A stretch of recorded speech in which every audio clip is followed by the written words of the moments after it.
Ang ganda po lang ng variety ng okra na ito mga langga. Ayan, meron.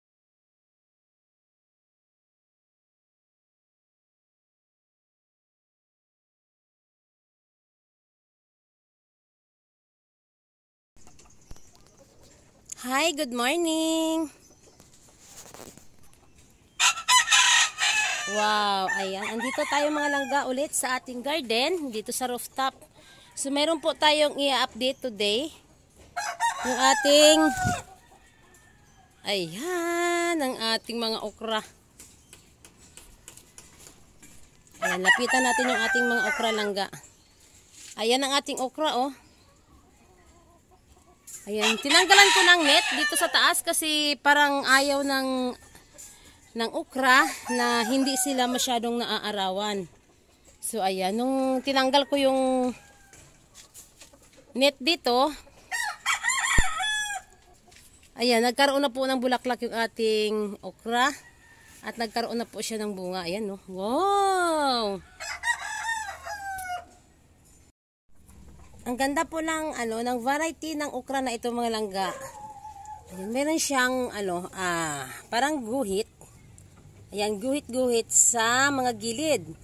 So, ang dati kong naitanim na okra ay hindi po ganito ang variety. Ayan, napakaganda, oh. Ayan, oh. Ayan, pwede na tayo magkaroon ng seeds dito.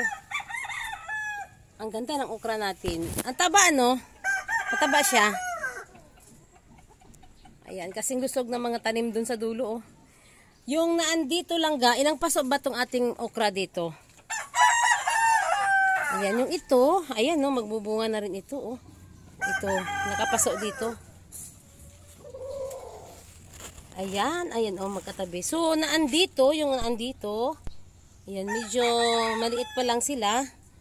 Ayan, nandito, maliit pa lang dito banda langga. Yung mga bagong transfer ko ito.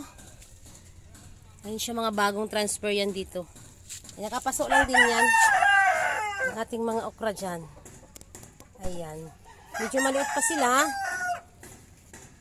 kaysa doon sa mga naunang naitanim. Ayan. Dinamihan ko na ang pagtanim ng okra dahil masarap po ito sa kahit pakuluan mo lang yung okra langga. Kahit pakuluan mo lang yan. Pwede na tayo dyan maka-ulam. Ulam na. Sausaw bagoong lang. Ang ganda ng bunga, no? Ayan, oh. Yung dating noon na i-vlog natin, sa sako natin na itanim yung ating mga okra. Sobrang dami yun langga, mga bunga niya, no? Yung dati kong i-vlog na nagtanim tayo sa sako na maliit lang. So, ang daming bunga nun, grabe. Pero ito ngayon, ito langga, nakapaso. Ayan, no? Ano?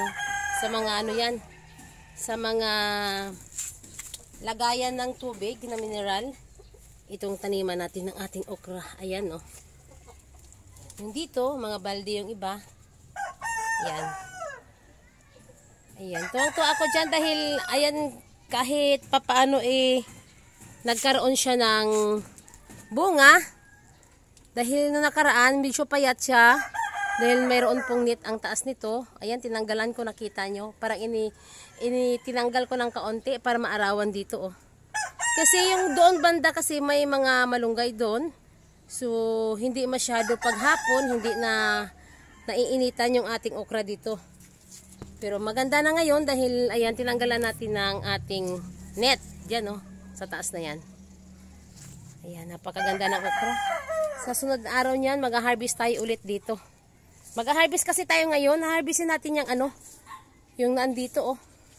Ito. Ayan, ayan. Yung isa yata langga, ito, oh, ito. Parang gusto ko siyang, ipa-seeds ko na lang ito, no?